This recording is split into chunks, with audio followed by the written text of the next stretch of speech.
Welcome back to Change India, an agenda for the next Prime Minister. And this one, the next item, the next point on our agenda is also something which is very simple, but because it is so simple, perhaps it's very difficult to do. And that is bring transparency to electoral funding.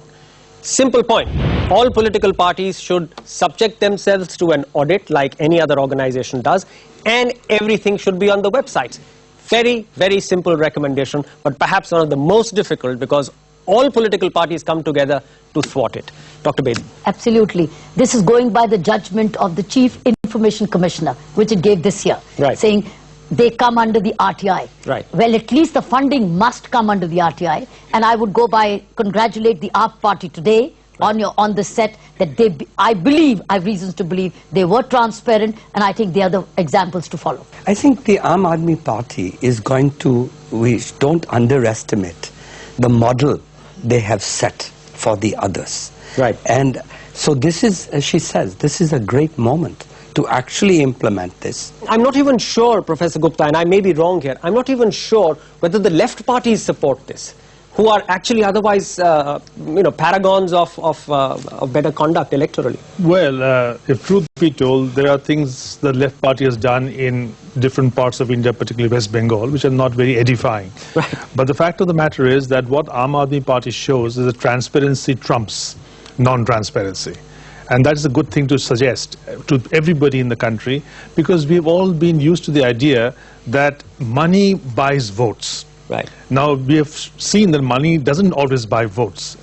Right now, what the Aam Aadmi Party has done... But if you put everything on the website, that will still not solve this problem of expenditure. We are really talking about the first stage transparency. Just tell us who is funding you and how much. If you put everything on the website, that's a very good idea. I would add to this another thing.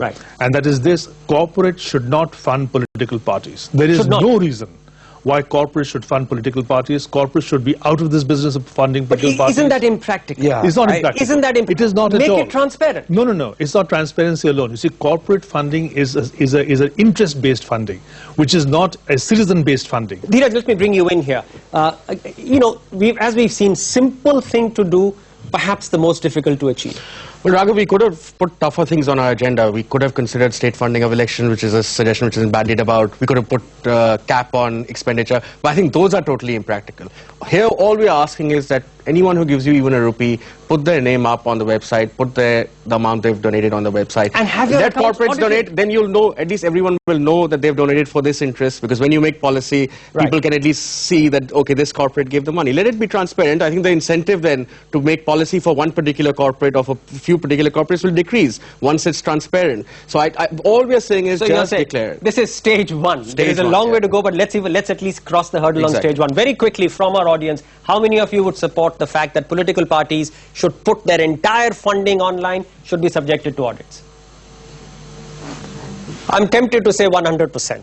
I'm tempted to say 100% support this. So therefore, as you said, the demonstration impact of this should be huge on our political parties. Let's hope the next Prime Minister can get it done. I want to move to another point, and there are 2 points, so I'll club them a bit. One is, why don't we have much more self-attestation?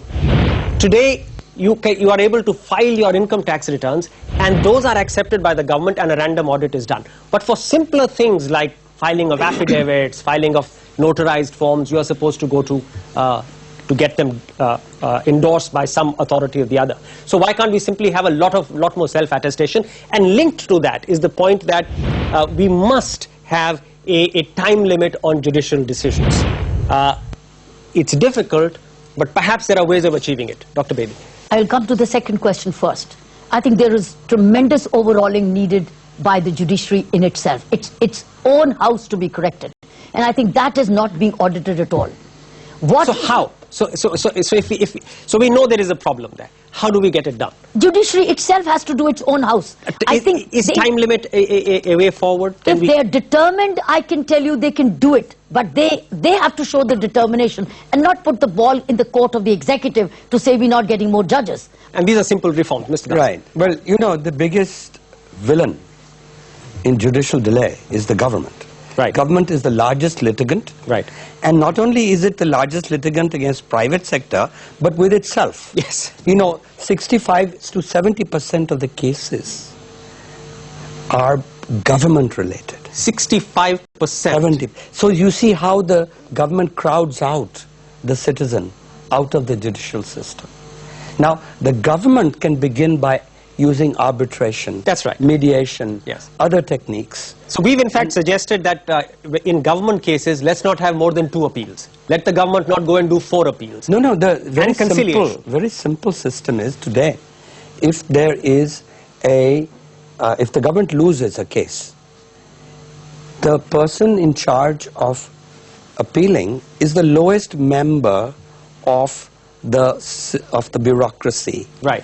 It should be the highest member of the bureaucracy. It should go through proper steps. Because he can exercise discretion. Some discretion. We've, as I said, suggested that the government shouldn't have more than 2 appeals. And the government should adopt much more conciliation and out-of-court settlements rather than go through the judicial process. Workable? Well, you see, it is workable. In fact, it is working right now in Punjab. The Punjab Governance Reforms Commission suggested these things.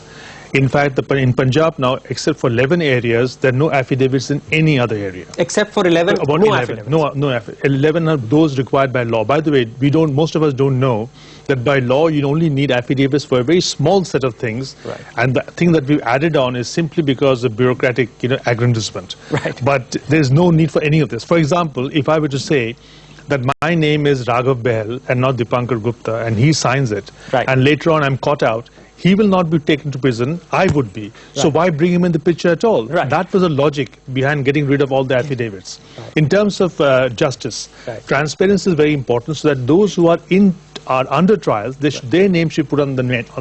Right. Since when have they been on trial? Yes. What is the maximum sentence if found guilty for this person? And if the person has already been in jail and the maximum sentence is served, this person should be let loose. So really, the case history of every person in jail should be on the And website. then on the net again, it's very simple to do these things. You put in the time limit for each case. Just put it out. Right. And that's enough. Dheeraj? Well, Raghav, 2 things. I think one, the judiciary should get out of the business of the executive and get into the business of delivering justice, which is what they're supposed to do. And I think the judiciary needs to look within.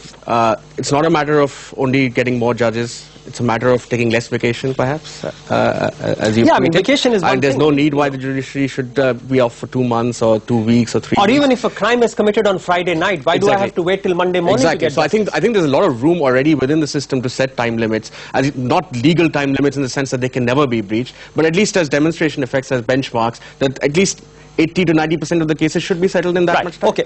Just one quick thing. I think judges, their verdict should be limited to 20 pages. No, that's practical. It's very important. It's very important. Justice Durham said that brevity is very, very important. I just want to do a quick audience poll here. How many of you have suffered delays in the judicial system? Your parents, your people that you know. I mean, some of you are very young, so may not have been through the judiciary too much. Yeah, so I think everyone who's above a particular age limit has suffered delays in the judiciary. We'll take a break at this stage. Do log into our website thinkindia.in.com and contribute, and stay right there. We'll be back.